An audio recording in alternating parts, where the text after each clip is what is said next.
सहदेव ने कहा मैंने अनुभव किया है, यही अग्र पूजा के योग्य हैं। अब इतना चिढ़ गया शिषपाल, कहा इसकी पूजा होगी? हम सब ये छत्रिन के आगे आई पाऊं अहीर पूजावन लागे।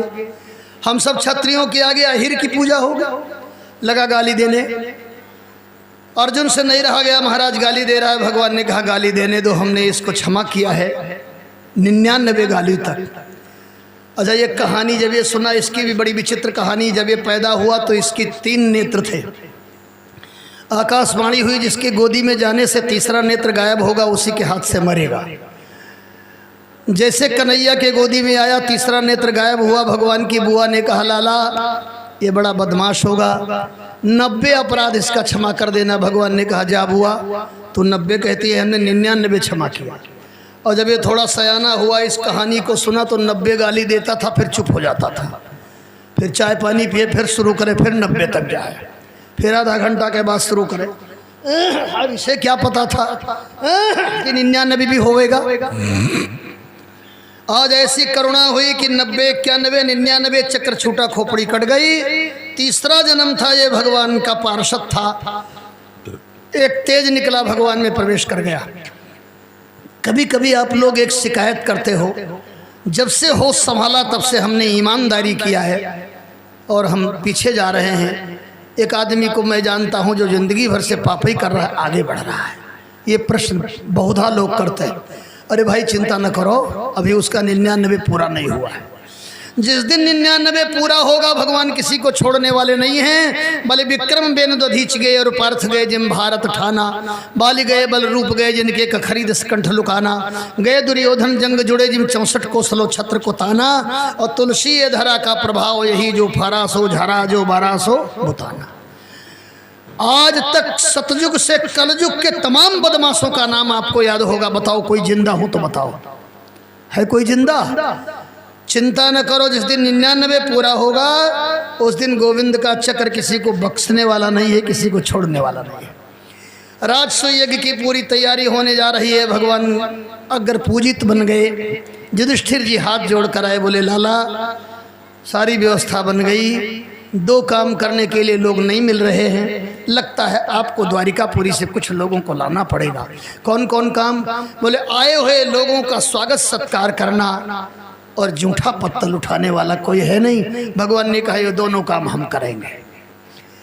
कृष्ण पादे बने जने, भगवान कहते हैं हम सबके चरण में प्रणाम करके और पत्तल उठाएंगे। ये कथा सिद्ध करती है कि धरती पर कोई छोटा काम नहीं है। हरदम हर व्यक्ति को हर काम करने के लिए तैयार रहना चाहिए। सबसे गंदा काम क्या है बताएं? बताए कि ना बताए? बता दे। अभी हंसोगे।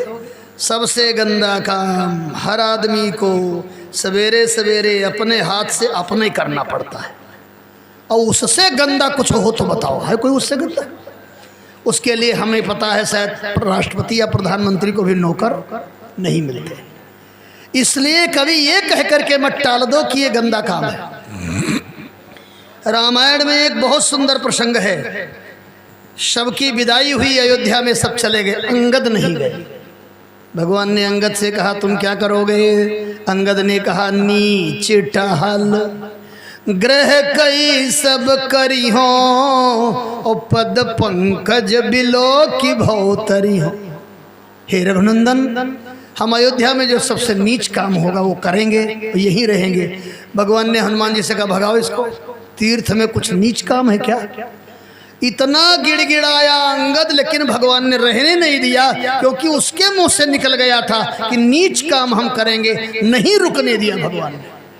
इतना कहा मरते समय नाथ महिमाली गयो तुम्हारे कोछे घाली, मोरे प्रभु तुम गुरुप्त माता जाओ कहाँ तक बदल जाता। बोले बिल्कुल भगाओ इसको। जिस तीर्थ में बड़े बड़े देवता कहते हैं, संत कहते हैं हम होवे राम के कुकुर, जब राम जी भोजन करी हैं देखब टुकुर टुकुर, और जब राम जी घूमन जई हैं भूक बुकुर बुकुर, हम होव राम के कुकुर। वो यहाँ कहता है नीचता, नहीं रहने दिया भगवान ने। कृष्ण पादे बने जने, सबसे छोटा काम करने के लिए राष्ट्र यज्ञ में भगवान ने अपने जिम्मे ले लिया। श्री राम जय राम। जय जय राम। परोसने के लिए भीम को कहा गया, जो खाना जानता है परोसना भी जानता है। भोजन बनाने के लिए द्रौपदी को कहा गया।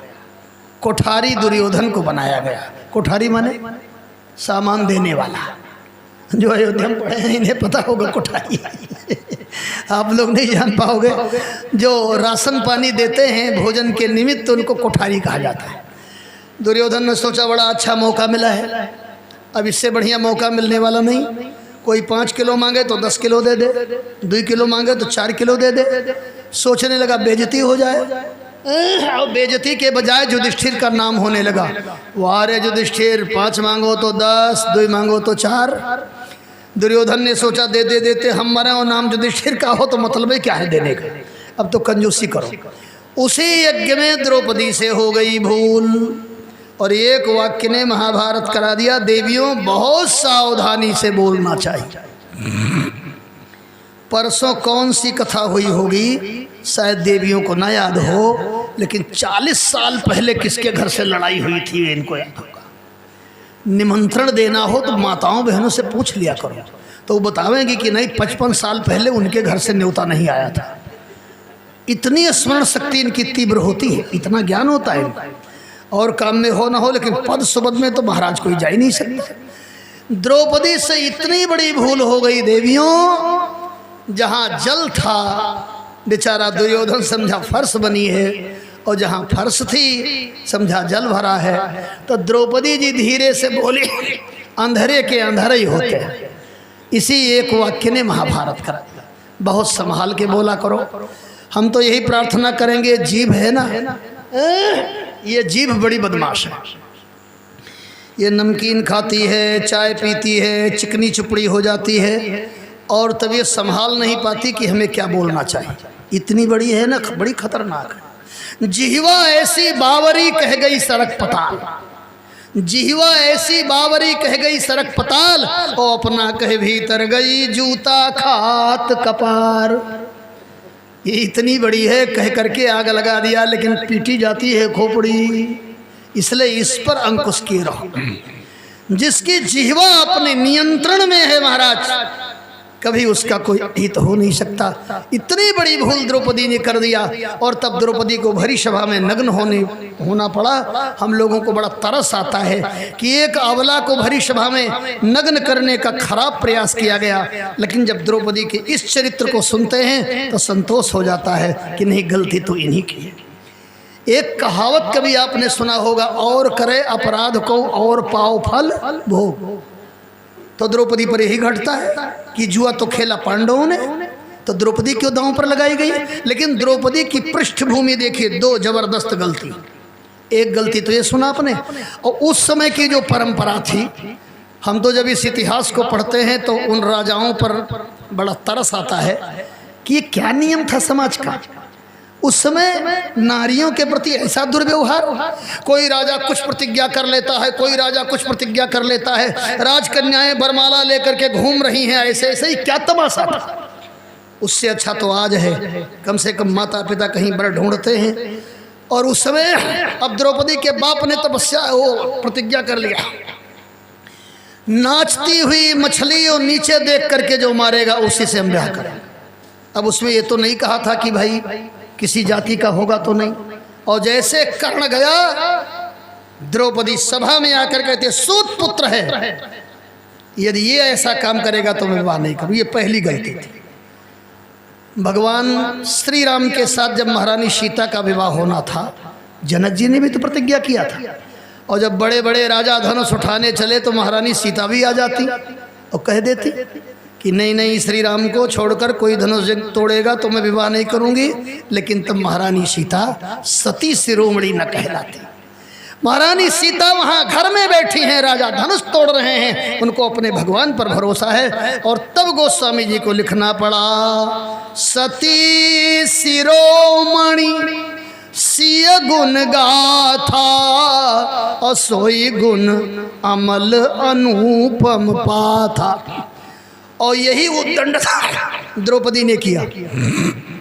ये 2 गलती द्रौपदी ने किया है। तब हम लोगों को तरस आता है कि नहीं, पांडवों का ये फल, पांडवों के कृत्य का भोग नहीं भोग रही हैं, वो अपना भोग रही हैं। वो बड़ा अच्छा एक महात्मा ने उदाहरण दिया इसी का कि गलती कोई करे और दंड किसी को मिले। तो इसका एक उदाहरण बाबा जी ने दिया कि कोई आदमी जा रहा था तो बगल में देखा आम का बगीचा, बड़ा सुंदर आम लगा है, देखा आँख ने, तो आँख तो वहाँ तक जा नहीं सकती, देखा आँख गया पाँव, अब पाँव फल तोड़ नहीं सकता तो तोड़ा हाथ ने, देखा आँख ने गया पाँव, तोड़ा हाथ ने, अब हाथ खा नहीं सकता तो खाया मुंह ने, स्वाद किसने लिया, जीभ ने।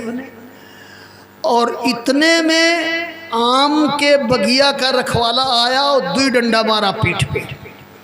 तो बताओ पीठ ने क्या बिगाड़ा था?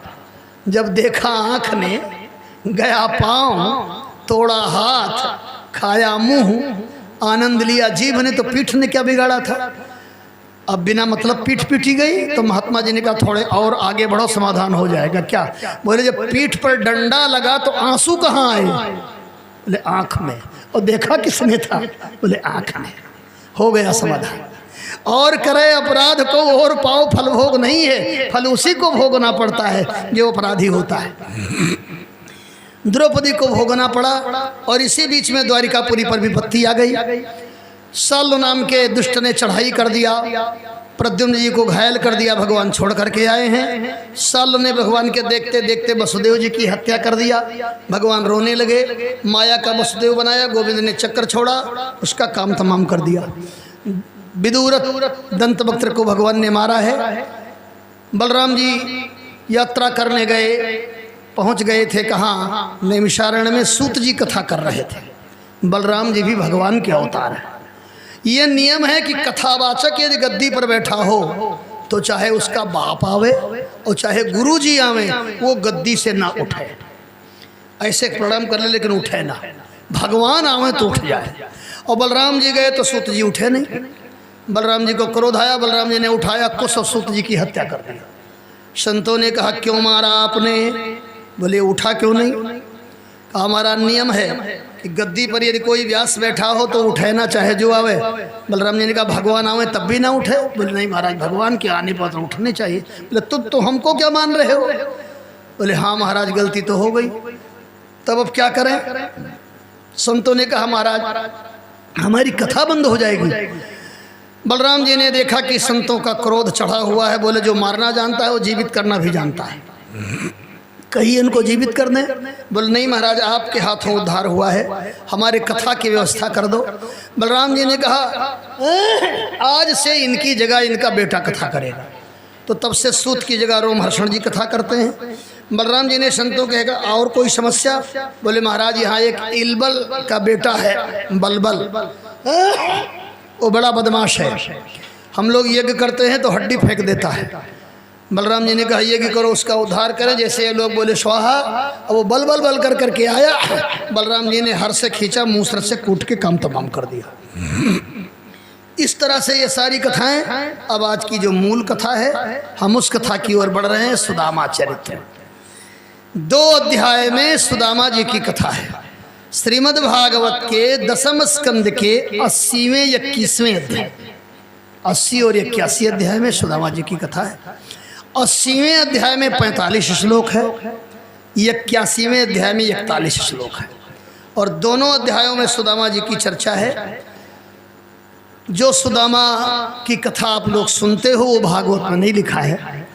और एक और मजे की बात बताएं, सुदामा जी का नाम लोग पूछते, अब तो नहीं पूछता कोई, नहीं पहले कथा करने कहीं जाओ तो एक आध बुढ़ऊ बाबा जरूर मिलेगा। यहाँ भी लोग पूछे अयोध्या से आए हो तो लगे कोई गलती तो नहीं हो गई?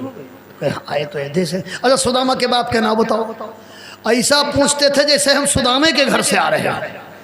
और यदि कहीं आपने कह दिया हमें नहीं पता है तो फिर का पढ़े लिखे? मैंने सारी पढ़ाई लिखाई की परीक्षा खाली सुदामा के बाप का नाम जानने में था। अब मजे की बात आज आपको बता देता हूँ, यही आप भी बताया करिए। 2 अध्याय में सुदामा चरित्र है भागवत में, लेकिन लिखने की ऐसी अद्भुत शैली है व्यास जी की कि सुदामा का नाम नहीं है, उनके बाप का नाम कहाँ से आया? आप दोनों अध्याय में 45 और 41 श्लोक की हिंदी पढ़ लीजिए, सुविधा हो गई है, हिंदी में अनुवाद कर दिया है गीता प्रेस ने। कहीं सुदामा का नाम नहीं है, ना सुदामा का नाम है ना उनके पत्नी का नाम है, कथा उन्हीं की है। परिचय क्या दिया गया है? परिचय बड़ा विलक्षण परिचय व्यास जी देते हैं। कृष्णस्यासीत् सखा कश्चित् ब्राह्मणो ब्रह्मवित्तमः विरक्त इंद्रियार्थेषु प्रशांतात्मा जितेन्द्रियः तस्य भार्या कुचैलस्य छुच्छामा च तथा विधा दरिद्रा शीदमानास। यही है। देहात में एक पंडित जी कथा कर रहे थे, तो हम लोग भी किसी काम से गए थे, तो पीछे बैठे तो बड़ा अच्छा कथा कर रहे थे।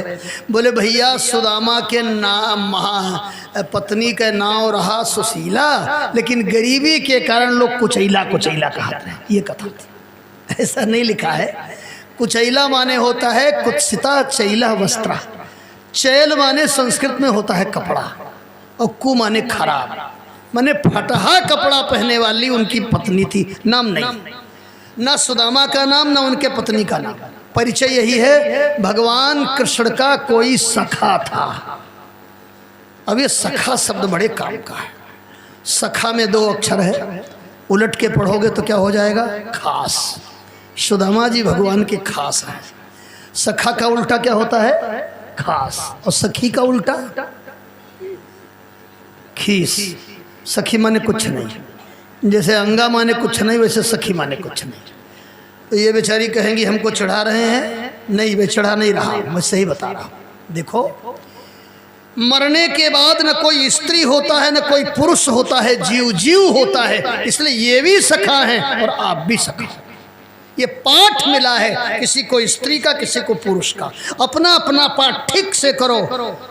देखो, करंट ना ये माइक है ना करंट बल्ब है, वही करंट माइक में बोल रहा है, वही करंट बल्ब में जल रहा है, वही करंट प्रेस को गर्म कर रहा है, वही करंट फ्रिज को ठंडा कर रहा है। एक ही करंट है और यंत्र के माध्यम से बिलग बिलग उसकी उपयोगिता हो रही है। करंट वही है। ये माइक करंट नहीं है, इसमें वो आवाज दे रहा है, बल्ब में वही जल रहा है, लेकिन है तो विद्युत एक, है तो करंट है। इसी तरह से जीव वही है, कोई स्त्री का पाठ कर रहा है, कोई पुरुष का पाठ कर रहा है। मरने के बाद प्रत्येक जीव भगवान का सखा है। भगवान से मित्रता जोड़ लो, और ये सखा का संबंध जो होता है बड़ा अच्छा होता है। बहुत ऐसी बातें लोग अपने पत्नी से छिपाए रहते हैं, माता पिता से, लेकिन सखा से बता देते हैं। रात्रि में भगवान को मित्र मान करके जितनी गलती आपने दिन में किया है सब उनसे शेयर करो, सब बता दो। ज्यादा गलती किए हो तो कह दो परमात्मा कल हमारी गलती सुधर जाए। सबसे छिपाओ लेकिन भगवान से ना छिपाओ, उनको अपना मित्र मान करके बताओ। सुदामा जी भगवान के सखा है। क्या लक्षण है उनका? विरक्त इंद्रियार्थेषु प्रशांतात्मा। लोभी नहीं है, लालची नहीं है, आत्मा उनकी शांत है, इंद्रियां उनकी शांत है, इंद्रियों पर उनकी विरक्ति है। अब सुदामा को जो वो चरित्र है जिसमें उन्होंने चना खाया, ये भागवत में नहीं लिखा है। भागवत में सीधे सुदामा गरीब है और फिर भगवान के यहाँ गए। लेकिन ये कथा भी प्रसिद्ध है, इसको 2 मिनट में मैं बता देता हूँ। जो कथा हमने सुना है, भागवत को छोड़ करके सुदामा की कथा कहीं नहीं है। नरोत्तम दास को छोड़ करके किसी कवि ने सुदामा चरित्र लिखा भी नहीं है। नरोत्तम दास ने इतना बढ़िया वर्णन किया है हिंदी में, सवैया में। उनकी कविताओं को हम प्रणाम करते हैं, जो मूल कथा भागवत की है। ये भी नहीं लिखा जो मैं सुनाने जा रहा हूँ, लेकिन ये परंपरा है इसलिए बता दे रहा हूँ। सुदामा जी का जन्म गुजरात में हुआ, जहाँ गांधी जी का जन्म हुआ, आज पोरबंदर। जन्म लेते 2 साल के हुए माता पिता मर गए। गरीबी बहुत थी, पढ़ने का मन हुआ, गरीब को कौन पढ़ाए। इन्होंने सुना संदीपनी के यहाँ भोजन भी मिलता है, पढ़ाई भी होती है, तो नंगे पांव चल दिए। रास्ते में कांटा लग गया, बैठ करके कांटा निकाल रहे थे। इधर भगवान भी रथ पे बैठ करके संदीपनी के यहाँ पढ़ने जा रहे थे। भगवान की आंखें तो हरदम देखा करती हैं गरीबों को। देखा कोई ब्राह्मण है, नीचे उतर के गए और सुदामा के कान में बोले भैया। इस भैया शब्द ने सुदामा के हृदय को झकझोर दिया। हम निकाल दें? सुदामा ने कहा आप तो किसी रजवाड़े के बालक हो, भगवान ने सुदामा के पांव से कांटा निकाला और वही मित्रता हो गई। रथ पर बैठा लिए चले गए, विद्याध्ययन होने लगा। अब सुदामा जी गरीब थे, इनके घर से कुछ आया नहीं था, इसलिए सुदामा को लकड़ी लाने जाना पड़ता था।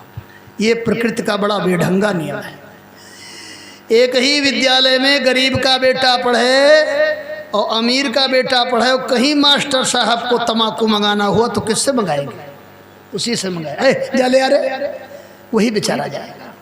ये नियम है, ये प्रकृति का नियम है, ये आप लोगों का दोष नहीं है। देवी जी को लोग बकरे का बलिदान चढ़ाते हैं, आज तक किसी ने सिंह का बलिदान चढ़ाया? चढ़ाओ, हिम्मत हो तो।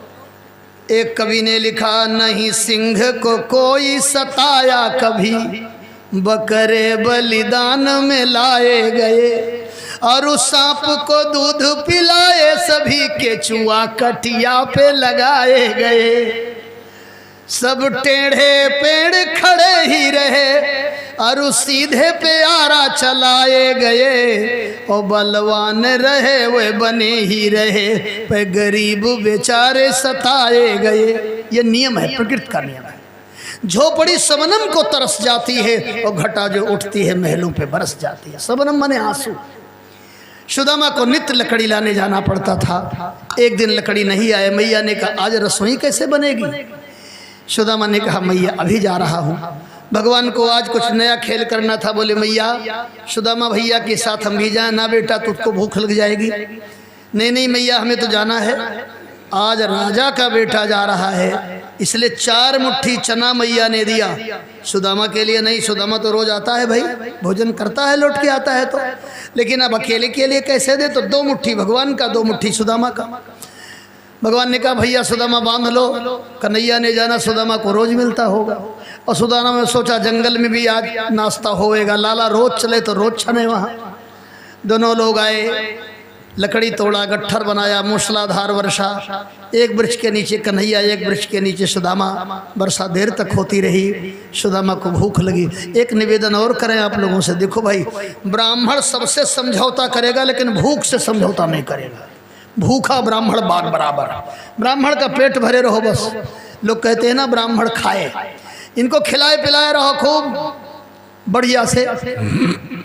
सुदामा को लगा कि खाने पीने का सामान हो तो काहे का इंतजार। धीरे से चने की पोटली खोला, 1 मुट्ठी खाया, मन नहीं भरा।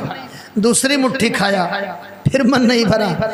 और जब तीसरी मुट्ठी खाने लगे, अंतर्यामी भगवान को तो सब पता ही है। भगवान ने कहा क्या हो रहा है? बोले कन्हैया सुदामा सुनो, हमें लागत है कछु खात हो भैया।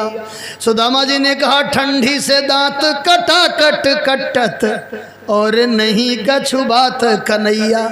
लाला ठंडी से दांत कटकटाए रहे हैं। भगवान तो समझ गए आंत कटकटाए रही कि दांत कटकटाए रहे। सब चना वना खा गए। ये तो भगवान की लीला थी। गट्ठर उठाया, लेकर चल दिए। 10 कदम चले तो पटक दिए। कभी आप लोगों को उज्जैन जाने का मौका मिले तो सांदीपनी आश्रम जाइएगा। अभी भी वो सरोवर है जिसमें भगवान नहाते। 5,500 साल तो हुआ, कोई ज़्यादा थोड़े हुआ। अभी वो विद्यालय भी भग्नावशेष है जहाँ लकड़ी फेंका गया, वो भी स्थान का दर्शन मैंने किया।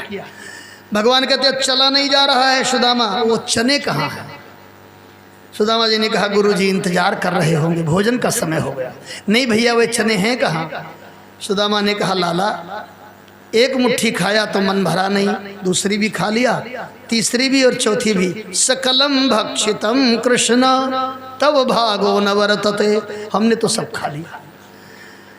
इतना कहते ही भगवान ने सुदामा को हृदय से लगा कर कहा ब्राह्मण देवता, एक ब्राह्मण को तीनों लोक की संपत्ति दे दूं तो कोई आश्चर्य नहीं, लेकिन इस चरित्र से समाज को कौन सी शिक्षा मिलेगी? मित्र का हिस्सा खा जाओ। इसलिए जब आप गृहस्थी में प्रवेश करोगे तो गरीबी हो जाएगी। सुदामा ने कन्हैया को कस के पकड़ा, कहा लाला तुझसे प्रेम करने का यही फल मिला, तूने गरीब बना दिया। ठीक है, चाहे जितनी बड़ी गरीबी हमारे जिंदगी में आवे, आप हमें ना भूल। गरीब होना गुनाह नहीं है, गरीबी में भगवान को भूल जाना गुनाह है। जितनी विपत्ति आवे उसको परमात्मा की कृपा समझ करके सहना चाहिए। प्रतिदिन भगवान को यही धन्यवाद देते रहो कि हमारे कर्म में तो 1 कपड़ा नहीं लिखा था, आपने 2-2 3-3 जोड़े दिया। हमारे कर्म में तो सूखी रोटी नहीं लिखी है, लेकिन आपने दूध भी दिया, दही भी दिया, दाल भी दिया, सब्जी भी दिया। और जिस दिन कुछ न रहे धन्यवाद दो, लगता है भगवान दाल सब्जी खाते खाते ऊब गए थे, आज नमक रोटी ही आपको अच्छी लग रही है। जो प्राप्त है वो पर्याप्त है। कर्म में पीछे न रहो, परिश्रम करते रहो। श्री राम जय राम जय जय राम। एक लघु कथा उधर भी, एक माइक उधर भी लगा दो, उनकी भी आवाज दूर तक जाती रहे। श्री राम जय राम जय जय राम। श्री राम जय राम जय जय राम। सुदामा ने कस के पकड़ा, और एक गीत वृंदावन में बहुत प्रसिद्ध है। सुदामा जी भगवान को पकड़ के बोले, लाला तुमसे प्रेम करने का यही फल मिला, तोहरे यारी माँ बिहारी सुख नाही पायो राम। हम तोहरे यारी माँ बिहारी सुख नाही पायो राम। यारी कियो तो से मोरा ध्वज ने, यारी कियो तो से मोरा ध्वज ने। सुत पे आरा तू चलवायो सुख नाही पायो राम। सुत पे आरा तू चलवायो सुख नाही पायो राम। यारी कियो तो से राधा जी ने यारी कियो तो से राधा जी ने। हाँ, यारी कियो तो से श्यामा जी ने यारी कियो तो से श्यामा जी ने। तज के मथुरा तू चली आयो सुख नाही पायो राम। हम तज के मथुरा तो चले आयो सुख नाही पायो राम। तोहरे यारी माँ बिहारी सुख नाही पायो राम। हम तोहरे यारी माँ बिहारी सुख नाही पायो राम। यारी कियो तो से विप्र सुदामा। यारी कियो तो से विप्र सुदामा। यारी कियो तो से विप्र सुदामा। यारी कियो तो से विप्र सुदामा।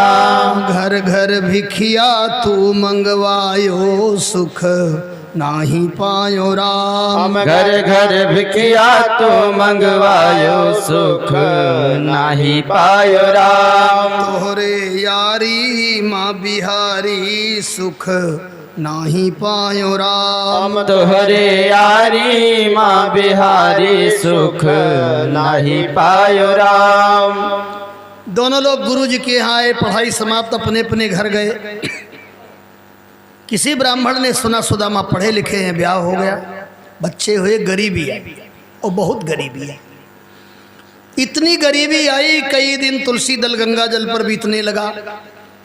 किसी ने सुदामा जी से पूछ दिया, पंडित हो? हाँ। एकादशी कब है? सुदामा ने कहा, भैया हमारे पत्रा में 30 एकादशी है। अब जब पारण हो तब तो जाना है, आज द्वादशी है। प्रतिदिन हमारे पत्र में एकादशी रहती है, आज भी एकादशी है। एक दिन सुदामा की पत्नी पड़ोस में कृष्ण कीर्तन चल रहा था, वहाँ गई, और जब प्रसाद लेके चलने लगी तो एक बूढ़े ब्राह्मण ने पूछ दिया, देवी तुम किनकी पत्नी हो? साड़ी फटी थी, बड़े आदर से बताया। आजकल एक और बात कहूँ, स्त्रियां अपने पति का नाम लेके बुलाती हैं, और पति लोग भी पत्नी का नाम लेके फैशन कहा जा रहा है। इस बेवकूफ़ी को फैशन का नाम दिया गया है। हमारे यहाँ शास्त्र कहता है, आत्मनाम गुरोर नाम नामाति कृपणस्य च श्रेयस कामो न ग्रहणयात ज्येष्ठा पत्त कलत्रयो। अपना नाम, गुरु का नाम, पति का नाम, पत्नी का नाम, बड़े बेटे का नाम हरदम नहीं लेना चाहिए। इसीलिए बड़े बेटे को लोग बड़कऊ या कुछ रख देते थे। आजकल बड़ा फैशन, ऐसा स्त्रियां अपने पति को शहरों में बुलाती है जैसे कुकुरक बुलाया जाए। ऐसा जमाना न जाने कहाँ जा रहा है। हरदम नाम लेना अच्छा नहीं है। नाम लेना हो तो मर्यादा से श्री लगा करके। रामायण में महारानी सीता जंगल में जा रही हैं, जंगल की गंवारी नारियों ने पूछा ये कौन है, ये कौन है तुम्हारे, ये सांवले सांवले कौन है और गोरे गोरे कौन है। तो पहले गोरे का परिचय दिया। अच्छा बताओ, लक्ष्मण जी का स्वभाव बढ़िया है, सारे जनकपुर में तहलका मचा दिया, लेकिन देवियों घर में चाहे जैसी बात हो लेकिन घर की बात बाहर न जाने पाए। महारानी सीता लक्ष्मण का परिचय देती है, कहती है ये जो हमारे पास में है ना, ये सरल स्वभाव, सरल स्वभाव है इनका। बाप को डांट दिया भरी सभा में, सरल स्वभाव सुभगतन गोरे और नाम लखन लघु देवर मोरे। लघु देवर माने इनसे भी बड़े देवर हैं। और जब राम जी का परिचय देना हुआ तो बातचीत करने लगी नारियों के बीच में, तो थोड़ा आंचल गिर गया था। बहुरी बदन, आंचल को संभाल लिया। बहुरी बदन विधुआ चल ढाकी और पति तन चितये भौं करी बाकी। तिरछी निगाह से बता दिया कि हमारे वही हैं, नाम नहीं लिया। ये अपने यहाँ का शिष्टाचार था। आजकल तो ऐसा बिगड़ गया है शिष्टाचार, और उसको एडवांस कहा जाता है। जो जितने बदतमीजी करे वही उसको एडवांस माना जाए। ये एडवांस नहीं है, ये पाश्चात्य संस्कृति में ना प्रवेश करो। अपने धर्म कर्म में सबको रहना चाहिए। सुशीला ने बड़े आदर से नाम लिया है अपने पति का। बूढ़े ब्राह्मण ने कहा देवी उनकी पत्नी हो करके तुम गरीबिनी हो, तुम्हारी फटी साड़ी है क्यों? और ये उनके मित्र द्वारिकाधीश हैं, कभी तुमने देखा? 24 घंटे में अपने मित्र के लिए वो रोते हैं। देखना, आज सुशीला गई तो सुदामा जी के समीप में बोली स्वामी क्या आपके मित्र द्वारिकाधीश है? सुदामा जी ने कहा किसने कहा तुमसे? अरे वो मेरे मित्र नहीं है, मेरे आराध्य हैं, मेरे सर्वस्व हैं, मेरे प्राण हैं, मेरे भगवान हैं। सुदामा जी की आंखों में आंसू छल छलाए पड़े। सुशीला ने कहा स्वामी यदि वे आपके मित्र हैं तो हम गरीबी क्यों झेलें? ननु ब्रह्मन् भगवता सखा साक्षात् श्रियापति ब्रह्मण्यश्च शरण्यश्च भगवान सात्वतर्षभ। ननु निश्चयेन, निश्चित रूप से यदि आप द्वारिकाधीश के मित्र हो तो चले जाओ वहाँ। दो विशेषता हमने सुना है। ब्रह्मण्यश्च माने ब्राह्मणों को ही वो अपना इष्ट देव मानते हैं, और शरण्यश्च यदि कोई शरण में चला जाए तो वो ठुकराते नहीं। तो आप क्यों नहीं चले जाते वहाँ? सुदामा जी ने कहा नहीं जाना। श्री राम जय राम, जय जय राम, श्री राम जय राम, जय जय राम, श्री राम जय राम, जय जय राम। नरोत्तम दास की कविता को विद्वान लोग खूब पढ़ते हैं और बड़ा मजा भी आता है। हम उस कविता को नहीं पढ़ेंगे। बार बार सुशीला के कहने पर भी सुदामा जी नहीं तैयार होते हैं। इतनी गरीबी आई है, बेचारी अपने जाती है, सुदामा को नहीं भेजती। एक दिन तो हद हो गई। कभी कभी ऐसा होता घर में कुछ होता ही नहीं, रात्रि हो जाती, चली जाती, बर्तन आपस में लड़ाने लगती। तो बच्चे कहते माँ कुछ बन रहा है? हाँ बेटा। 10 बज गया, कुछ बना? कह देती नहीं, आग बुझ गई, पड़ोसी सो गए। आज के 40 साल पहले आग मांगना पड़ता था, इतने माचिस का प्रयोग नहीं था, हमें याद है। तो माताएं आग दबा के रखती थी, आग भी मांगना पड़ता। एक काम माताओं का शाम को ये भी था, आग मांगना। वो निकल जाती थी आग मांगने, ये भी एक काम था उस समय। कुछ नहीं बचा, कुछ नहीं। एक दिन तो कुछ नहीं। श्री राम जय राम, जय जय राम, श्री राम जय राम, जय जय राम, श्री राम जय राम, जय जय राम। एक दिन सुशीला ने कहा स्वामी आज तो जाना ही चाहिए। क्यों? बोले देखो बच्चों को देख लो, इनकी स्थिति को देखो। सुदामा जी ने कहा एक काम करो। क्या? बोले चूल्हा जलाओ। सुशीला ने कहा कुछ है नहीं तो कहा चूल्हा जलाओ। मैं कहता हूँ ना चूल्हा जलाओ। चूल्हा जलाओ, बटलोई में पानी भरो, चूल्हे पे रखो, बटलोई ढको, कीर्तन करो, बच्चों को भरोसा हो जाएगा कुछ पक रहा है। अरे कहा कुछ है ही नहीं।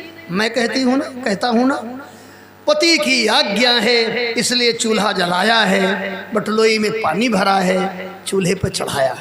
सुदामा जी बीच में, दोनों ओर बैठ गए बच्चे और कीर्तन शुरू। बच्चे कहते हैं बहुत देर हो गई माँ, पक गया होगा। अब मारे शर्म के कैसे बतावे कि खाली पानी खौल रहा है। ना बेटा अभी पक रहा है। नहीं रहा गया द्वारिकाधीश भगवान से, हिल गया सिंहासन। परिवार कीर्तन में मस्त है, द्वारिकाधीश भगवान प्रकट हुए और खिचड़ी बना के अंतर ध्यान हो। बच्चे कहते हैं तुम बहाना करती हो, मैं खुद परोस लेता हूँ। और जब बच्चे गए, ढक्कन हटाया तो उछल पड़े। कई दिनों के बाद खिचड़ी देखा था, और वो भी भगवान के हाथ का बना हुआ प्रसाद।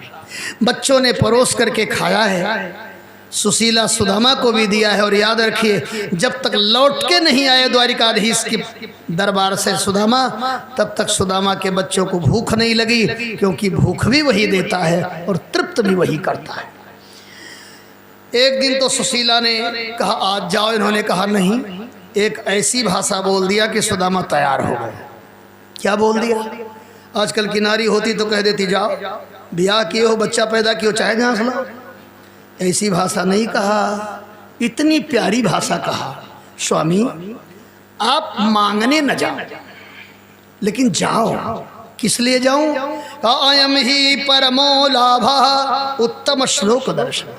पवित्र कीर्ति श्री हरि उत्तम श्लोक श्री कृष्ण प्रभु का दर्शन करने जाओ।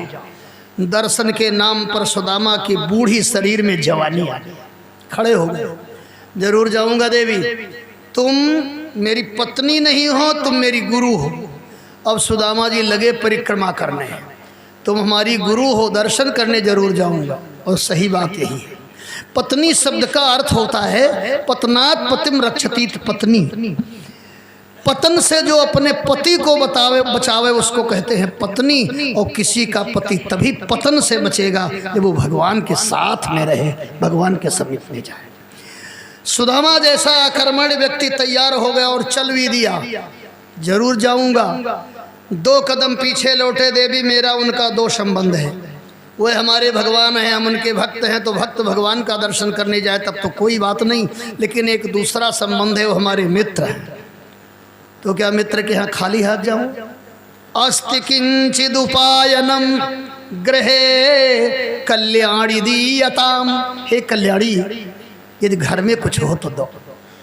अब घर में तो कुछ था ही नहीं, जो शरीर पर कपड़ा है वही कपड़ा है, कुछ फटे पुराने बाहर टंगे हैं, कुछ है ही नहीं घर में। कहा स्वामी अभी जाती हूँ, लेके आती हूँ। और जिस पड़ोसन के पास में जाकर के सुशीला कहती मेरे स्वामी जा रहे हैं द्वारिकापुरी, वही डांट कर कह देती एक बार ले गई फिर मांगने आई।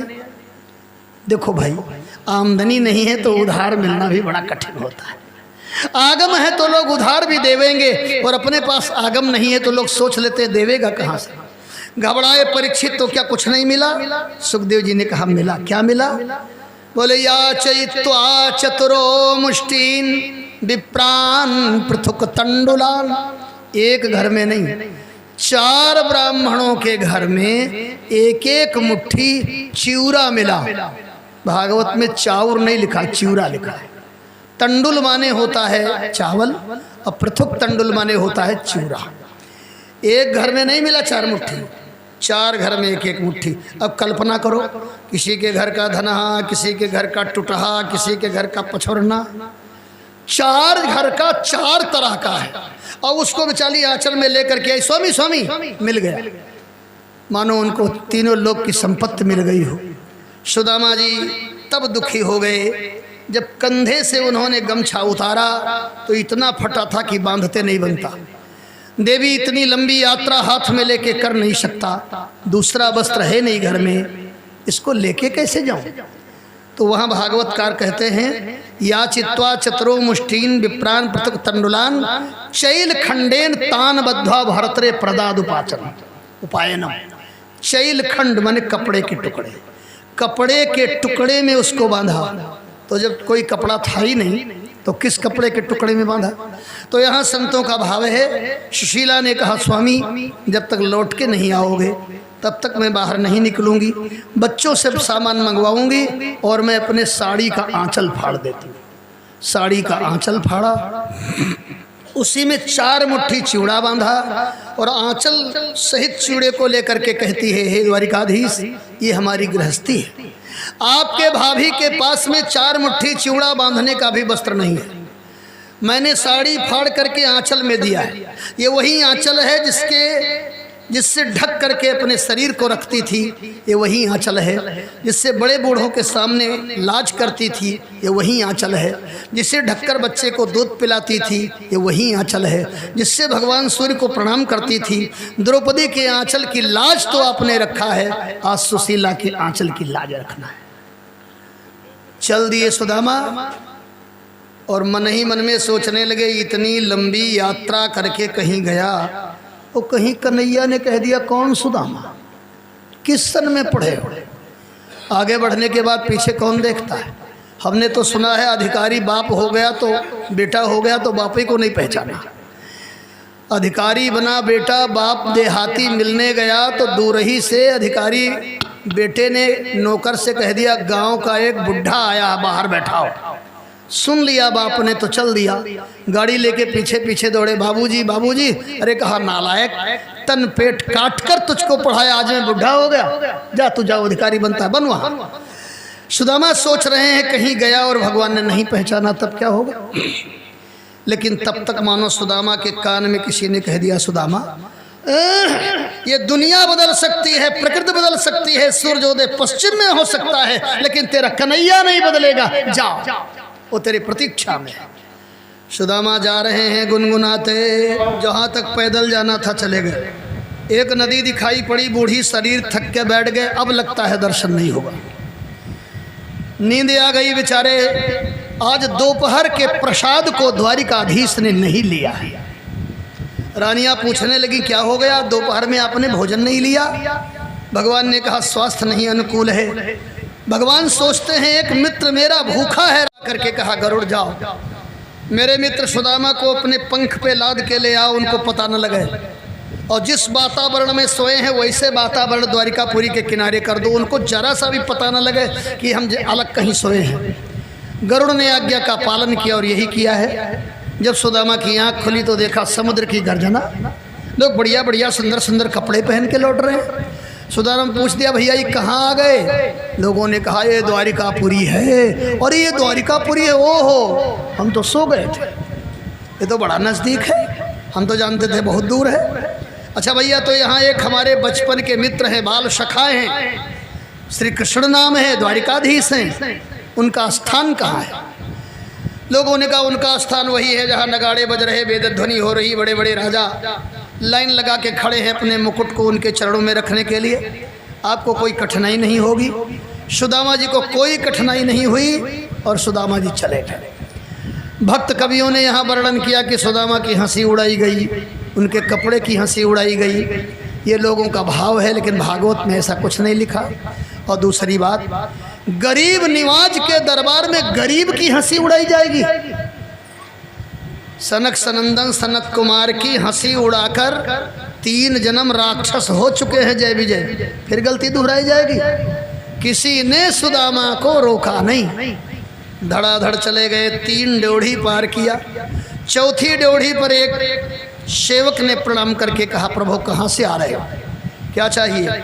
सोना चांदी हीरा जवाहरात मकान दुकान।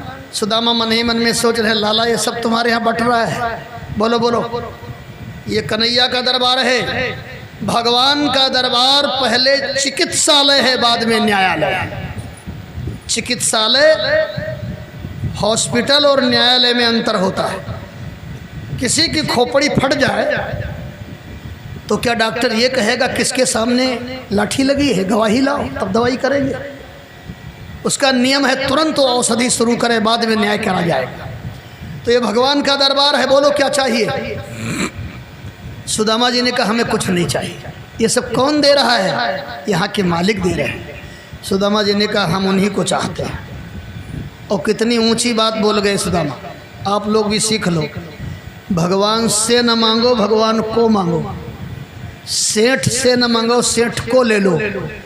और जब सेठ को पकड़ लोगे तो सारी दुकान तुम्हारी हो जाएगी। एक बड़ी अच्छी कहानी सुनाए एक महात्मा।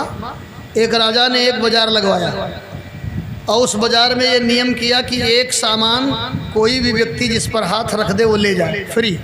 राजा स्वयं बैठता था। अब उसमें गृहस्थी की सारी सामग्रियां थीं, फ्रिज, टीवी, कूलर, अलमारी, पंखा, सब। एक सामान पे हाथ रखो ले जाओ। एक गरीब आदमी बाजार में प्रवेश किया, उसके घर में कुछ था ही नहीं। अब वो सोचा पंखा ले लें कि कूलर ले लें कि अलमारी ले लें कि बाल्टी ले लें कि कुकर ले लें। अब सोचते सोचते कुछ नहीं लिया। अब उसको सब लेने ही लेना था, कोई एक सामान तो था नहीं। बड़ा उदास बाहर निकला। एक महात्मा जी ने कहा कुछ लिया नहीं? अरे बोले महाराज लेने का मन तो बहुत कुछ था, लेकिन नियम यक्कई का है, हम का लें, हमारे घर में तो कुछ ही नहीं। अरे बोले नालायक कुछ तो ले लिए होते। अरे बोले नहीं कुछ नहीं लिया। बाबा जी कोई ऐसा जुगाड़ नहीं है सब मिल जाए? बाबा जी ने कहा है जुगाड़ है, कर सको तो है। क्या है? बोले वहाँ राजा बैठा है कि नहीं बैठा? बोले बैठा है। कहा जाओ राजा पे हाथ रख दो। मर राजा पे हाथ जाओ। अब वो गरीब गया, राजा पे हाथ रख दिया, आप ही हमें पसंद हो। राजा ने कहा हम कोई सामान थोड़े। बोले नहीं महाराज हम तो आप ही को चाहते हैं। अरे कहा बेवकूफ़ आदमी, सामान लेने का नियम है, जा ले ले कोई सामान। बोले नहीं महाराज हम आप ही को चाहते हैं। अब जब बार बार हट करने लगा तो राजा चले, और राजा चले तो पूरी दुकान चल पड़ी। यही कहानी आप अपने ऊपर ले लो। क्यों भटकते हो जहाँ तहाँ? एक परमात्मा पर हाथ रख दो, सारा संसार आपका हो जाएगा। जहाँ तहाँ मत्था मत मारो, यहाँ भी जाओ वहाँ भी जाओ, बंद करो इसको। एक भरोसो एक बल एक आस विश्वास, एक राम घनश्याम बिन चातक तुलसी। एक के भरोसे हो जाओ, सारी दुनिया तुम्हारी हो जाएगी। श्री राम जय राम जय जय राम। लेकिन हम लोग यहाँ काम नहीं चलता तो बहराइच भी झंडा लेके पहुँच जाते हैं। अभी कोई पीर बाबा आ जाए तो ये जितनी देवियाँ हैं जंतर 19 बनवाएंगे। ये 33 करोड़ से नहीं काम चलेगा तो उनके अल्लाह पल्ला काम करेंगे। अपने धर्म पर आप लोग तटस्थ रहो, मत दौड़ो जहाँ तहाँ। एक को पकड़े, देखो कुत्ता गांव में डंडा खाता है पेट नहीं भरता। ये कौन कुत्ता? फालतू कुत्ता। और जो पालतू कुत्ता है वो एक ही दरवाजे पर रहता है और पेट भर जाता है। फालतू न बनो, भगवान के पालतू बन जाओ। अब वो द्वारपाल जा कर के कहता है महाराज ऐसा गरीब ब्राह्मण मैंने ज़िंदगी में पहली बार देखा, और इतना संतोषी ब्राह्मण भी मैंने पहली बार देखा, जिसके शरीर पर ढंग से कपड़े ना हो। हमारे गुजरात में पगड़ी बनती है, पगड़ी ना हो, और वो इतना संतोषी कुछ ना चाहे। कौन ब्राह्मण है, कैसा है? द्वारपाल ने कहा महाराज कोई अच्छा नहीं दिख रहा है, क्योंकि सिर पे पगड़ी न बंधी है प्रभु, तन पे नहीं वस्त्र दिखाई रहे, कई ठौर फटी धोतिया लुगरी, ओ गोड़वा मन जूता लखाई रहे, दुबरी देहिया तन कांपत है, अखिया बिच आंसू बहाई रहे, कहते हमारे मितऊ कृष्णा, और निज नाम सुदामा बताई रहे। सुदामा का नाम सुनते ही भक्त भयहारी भगवान सिंहासन से कूद पड़े और इतनी तेजी से दौड़े, दुपट्टा कहीं गिर गया, मुकुट कहीं गिर गया, खड़ाऊं कहीं गिर गया। विश्वक्सेन दौड़ पड़े, द्वारपाल दौड़ पड़े, गरुड़ दौड़ पड़े, रानियां दौड़ पड़ी, नौकरानियां दौड़ पड़ी, नौकर चाकर दौड़ पड़े, मंत्री दौड़ पड़े, क्योंकि द्वारिका के इतिहास में इतनी तेजी से दौड़ते हुए कन्हैया को पहली बार देखा गया। और दौड़े दौड़े गए, सुदामा को पकड़ा। अब सुदामा और भगवान कृष्ण की ये जो झांकी है इतनी अद्भुत है। और तभी से जब कभी धरती पर मित्रता का उदाहरण दिया जाता है तो श्री कृष्ण और सुदामा का। मित्र का नाम लेते ही ये दोनों चित्र आंखों में नाचने लगते हैं। कस करके पकड़ा, और झांकी कितनी बढ़िया है। यकवोर सुदामा है दीन दुखी, यकवोर कन्हैया निहारी रहे, दो की अखिया रत्नार भई, और दो के नैना रसधार बह। गोविंद के नेत्र अश्रु बिंदुओं ने सुदामा के फटे पुराने कपड़े को भिगा दिया है, और सुदामा के आँख के आंसुओं ने भगवान के रेशमी वस्त्र को भिगा दिया है। हृदय से लगा लिया, दुबली शरीर हो गई भगवान के शरीर में। सुदामा के छाती की हड्डी गड़ गई। बोले मित्र बहुत दुबले हो गए। ले गए निज आसन पर बैठाया। सब चौंक गए, अरे अब नारियों का स्वभाव, एक नारी दूसरे नारी से कहती है कि माने ना कृतम पुण्यम अवधूतेन भिक्षुना, अरे जिस आसन पर ब्रह्मा नहीं बैठते उस पर ही वो बना, ढंग से कपड़े नहीं। भगवान ने कहा बैठे नहीं है चरण भी धोना है। हे भगवान चरण भी धोया जाएगा, जूते तो इनके नाप के बने नहीं। जब तक पात्र लाने में विलंब करती हैं तब तक भगवान ने नेत्र के जल से सुदामा के चरण को धोया है। चरणों तक लेकर के कहा द्वारिकापुरी का एक भी स्थान 1 इंच भी न बाकी बचे जहाँ ये न छीटा जाए। भगवान ने कहा स्नान करो। सुदामा जी ने कहा कहाँ नहाए, स्नान घर है। एक बात बताएं, अंग्रेज यहाँ से गए तो ये अपनी पूंछ छोड़ गए। हमारे यहाँ लोग इंग्लिश नहीं बोलते, पिंग्लिश बोलते हैं। पिंग्लिश, इंग्लिश नहीं बोलते हैं। अंगूठा लगाने वाले भी कहते बाथरूम। अच्छा, बाथ माने होता है नहाना और रूम माने कमरा, शुद्ध यही है। और 80% पढ़े लिखे बाथरूम माने पेशाब घर। बच्चे ने बाथरूम कर दिया, हमें बाथरूम करना है। बाथरूम कहाँ बना ये बताओ। ये पढ़े लिखे लोगों की बात करना है। शुद्ध हिंदी बोलने में आती है शर्म, लेकिन अंग्रेजी बोलने में बड़ा मजा आता है। अंग्रेजी बोलेंगे, बड़े बड़े लोग बोलेंगे अंग्रेजी। एक बार हम कहीं की यात्रा कर रहे थे तो हमारे बगल में एक प्रोफेसर लेडीज़ थी, पेशाब कर दिया, वो लगी बिगड़ गई, बच्चे ने बाथरूम कर दिया। तो हम कहा मैडम पढ़ाती कहाँ? बोले उज्जैन विश्वविद्यालय में प्रोफेसर हैं।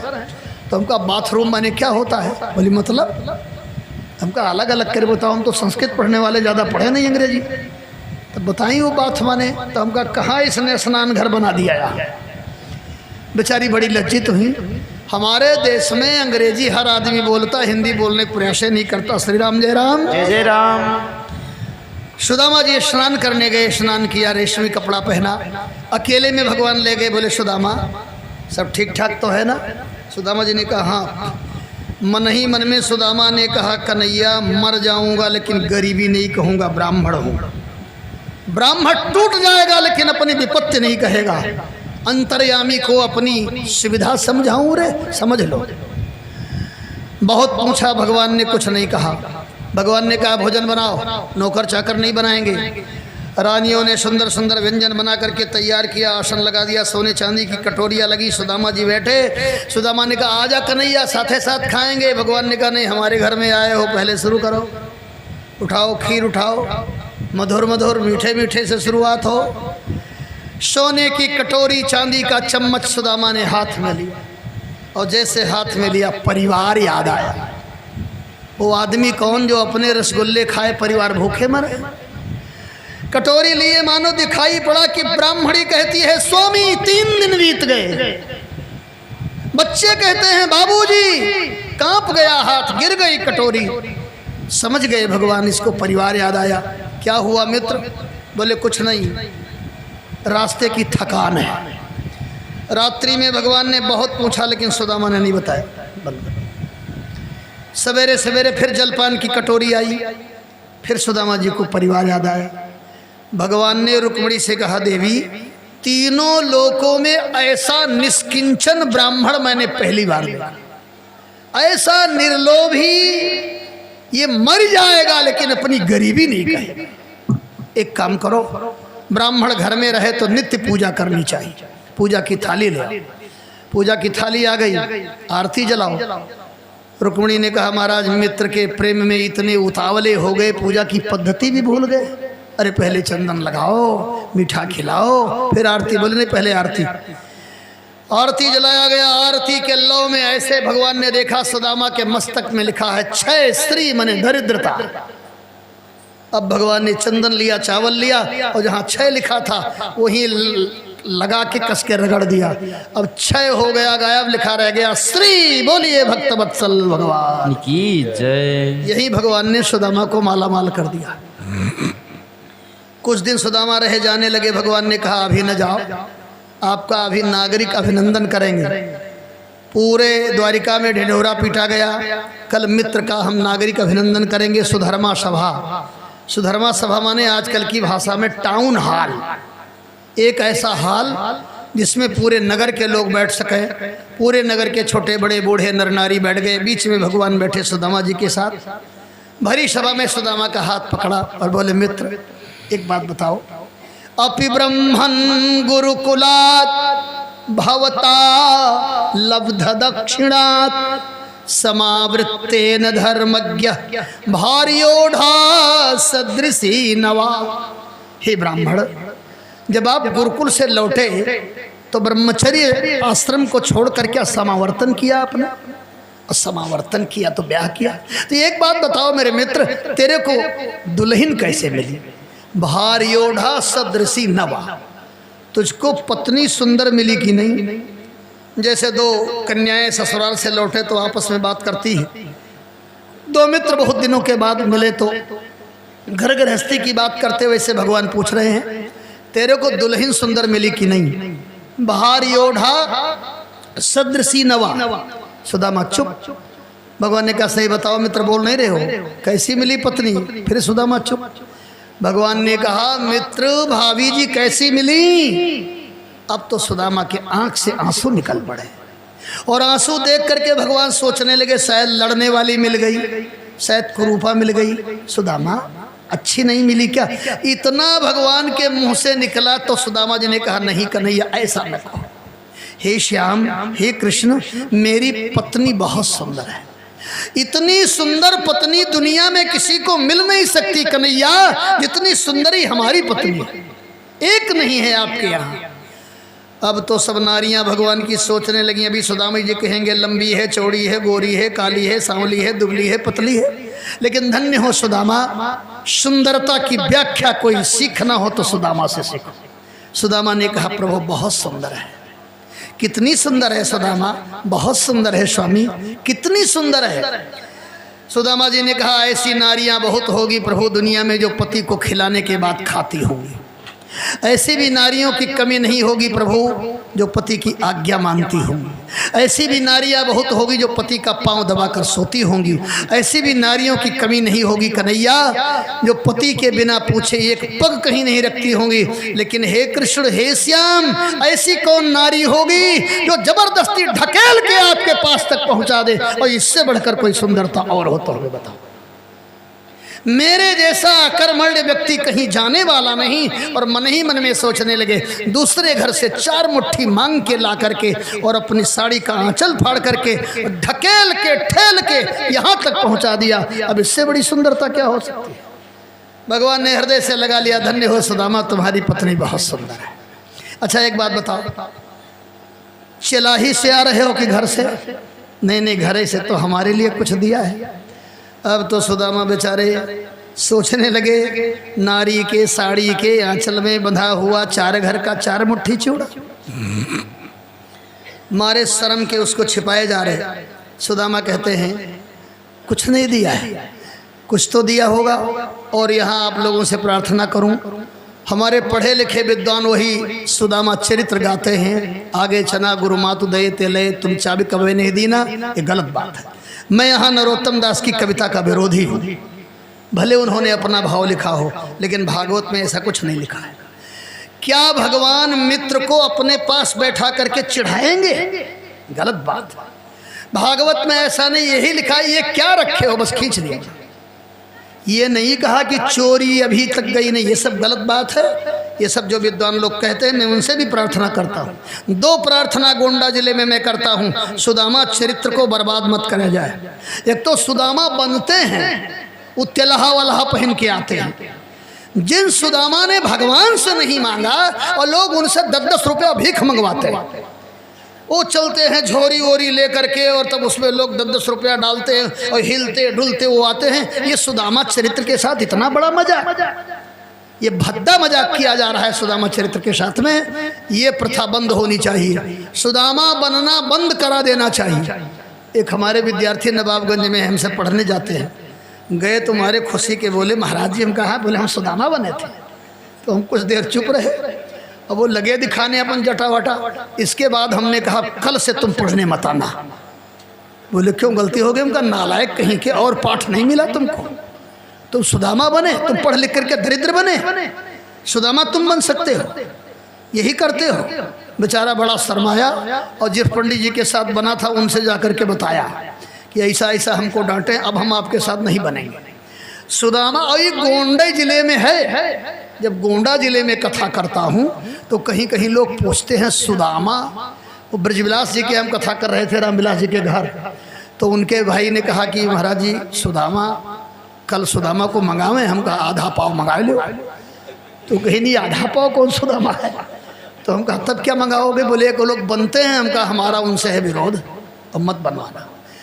गोंडा जिला को छोड़ करके दुनिया में कहीं सुदामा नहीं बनते। यही पता नहीं किसने चला दिया, कहीं नहीं। हम वृंदावन भी गए, उज्जैन गए, और अभी मैं श्रीनगर होकर के आया हूँ 2-3 महीने पहले।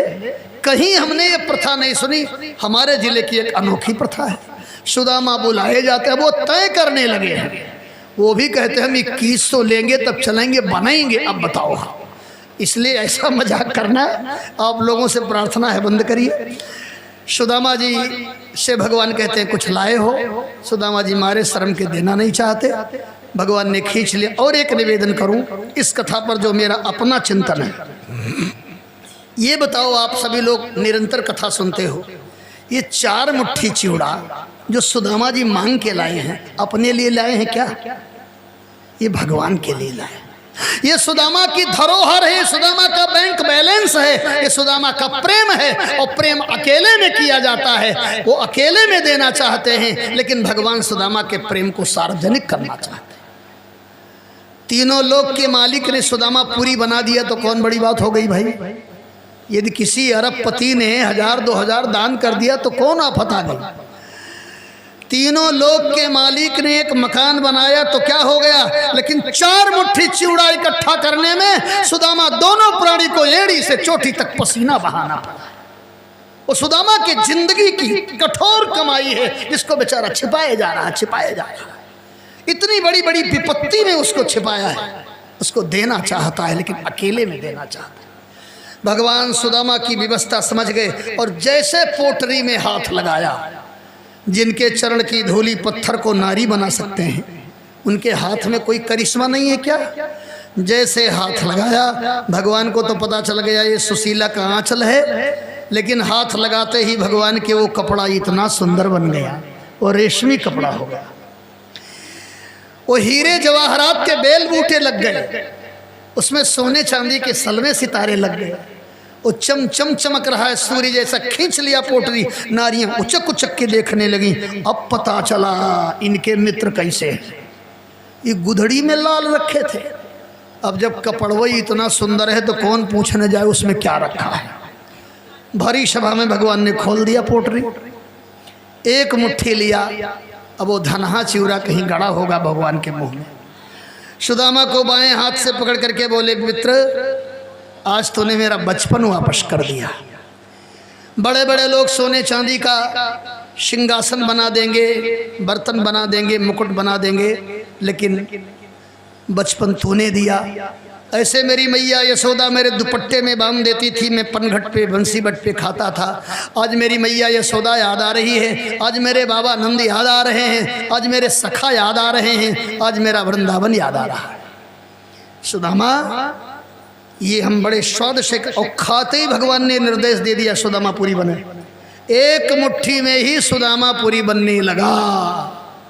वही ये श्लोक लिखा है, पत्रम पुष्पम फलम तोयम यो में भक्त्या प्रयच्छति। पत्र हो, पुष्प हो, फल हो, जल हो, यदि कोई भक्ति से देता है तो उसको हम ले लेते हैं।